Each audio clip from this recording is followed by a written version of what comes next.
family, this is the Velvet Locks with another video.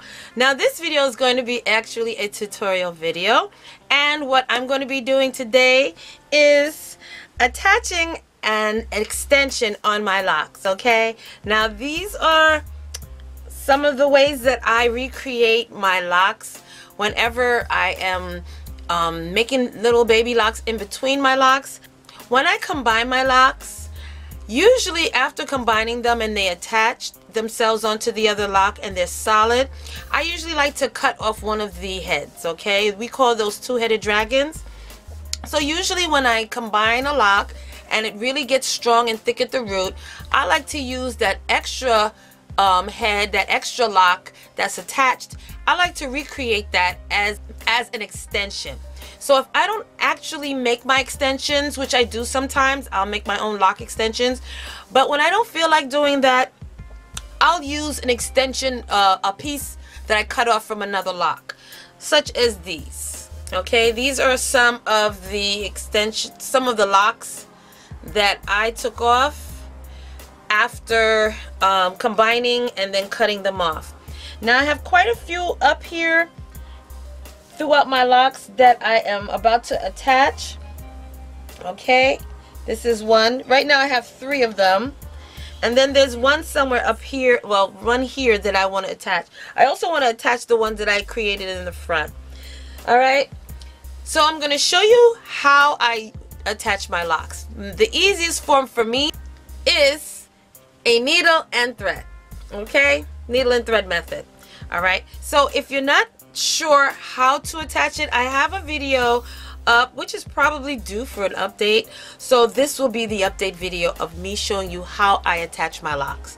All right, so you just get the right amount of string that you're gonna need. Now I've made mistakes in the past and I've used weave thread, and I would not do that again because that does not bleach, that does not take color, and it shows up in your locks.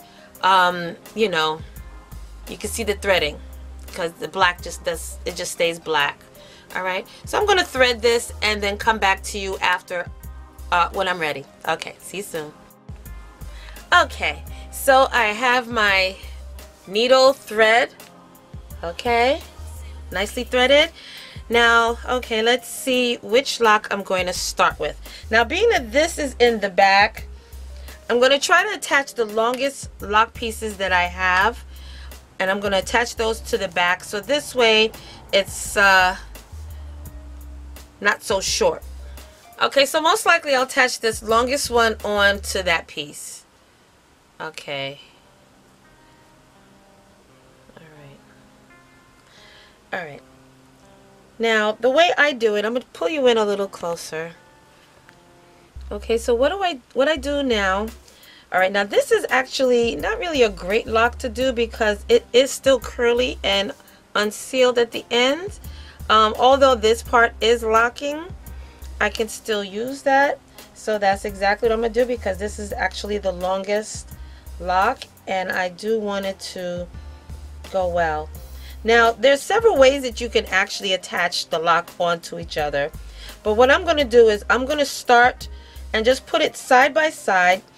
That's the strongest part of the lock, which is in the middle. Okay, and I'm just going to go in and out of the lock until it's actually attached.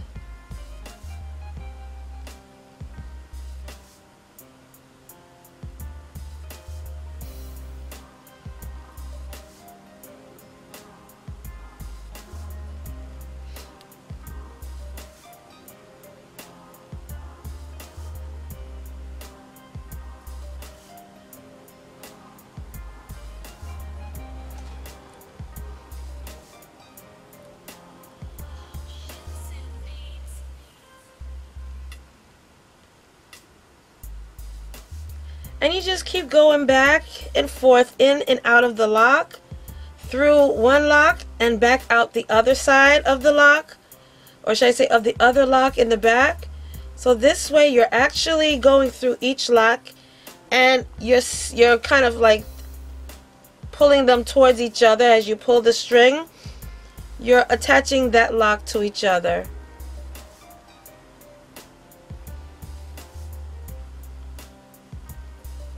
Now I like to use the black string only because it's easier to camouflage when you use a dark colored string, or should I say thread. Only problem with the black thread, it does not take to color, so it may bleach out and it will leave you with like a brownish looking color.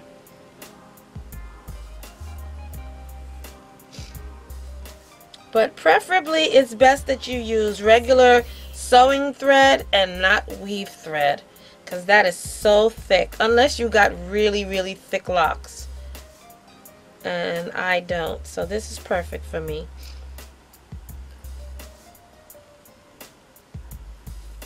And what I do is I just keep going back and forth all the way down until I get to the end of my lock.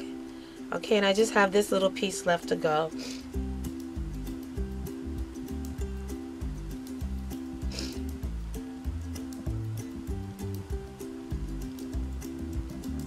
Now when you're ready to actually stop sewing, I usually try to make my little knot.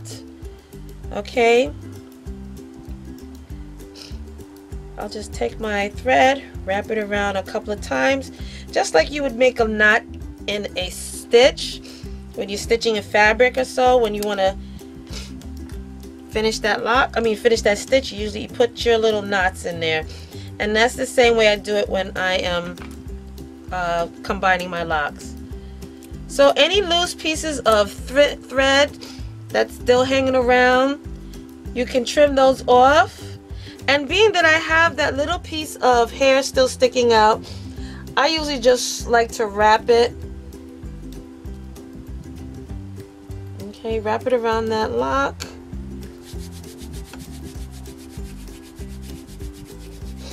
Okay, and there you go, you guys. Simple and easy, and you can't even really see any type of threading to show that this is not an attached lock. This looks like it just grew out of your head. Okay, so that's the natural way that I usually like to attach my locks. I usually like to use my own hair from another lock that I've combined and use that as an extension. Now I'm going to do one more, and probably this, no, I'm going to try to do one of the ones in the front.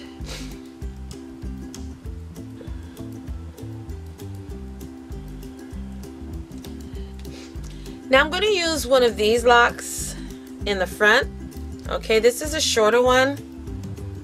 Alright, and I'm going to use it on the lock that I have right up front at my hairline, because it is a small lock and this is perfect in size.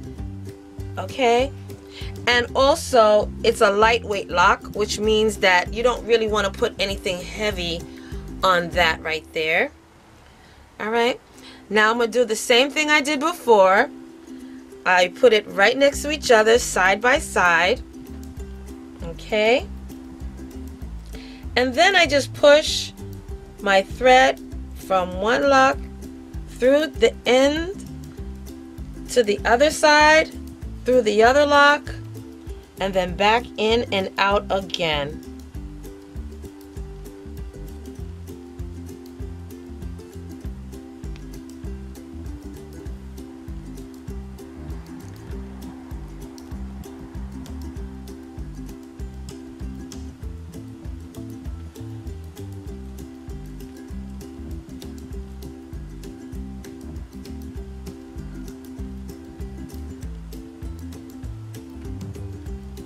Now once you get your base solid, okay, once you get your threading solid and you make your firm knot, okay, once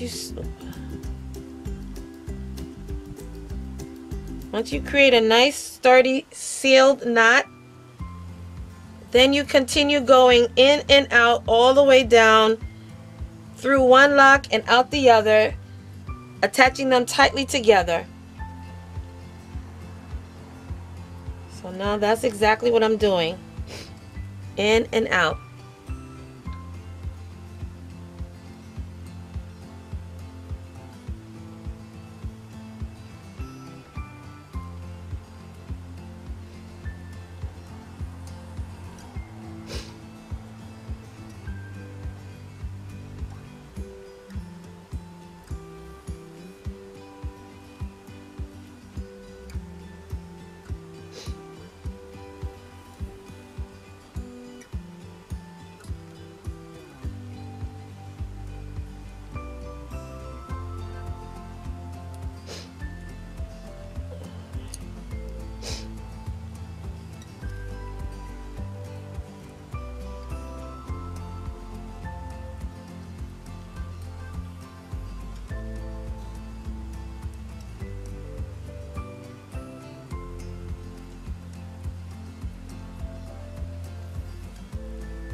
Okay.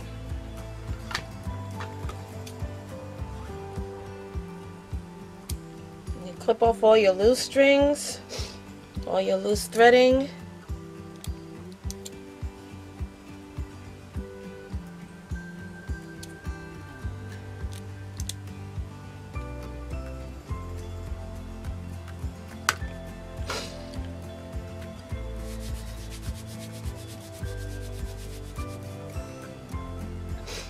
And that's it.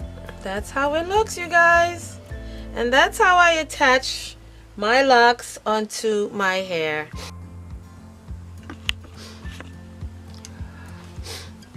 Alright, you guys, so that's it. Simple and easy. And I'm going to go through the rest of my hair and finish attaching my locks. Another way you can actually attach them together is you can actually, like these two I combine and I put a little knot at the end of it just so that I remember I have to do work on this lock. But you can also just sew it all the way down as well. Yeah, okay. That's another way you can actually combine your locks.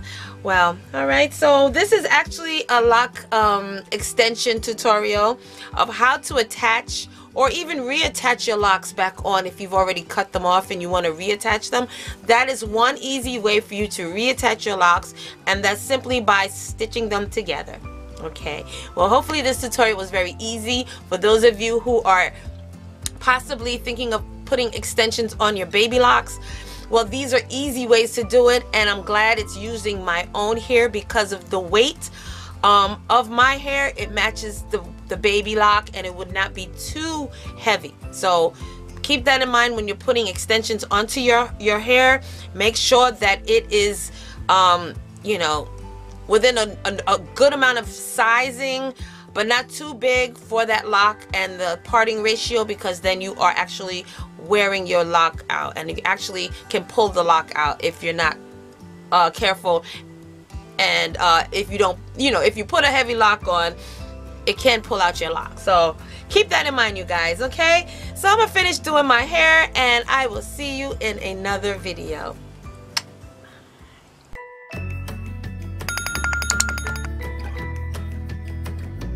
Hey fam, what are you waiting for?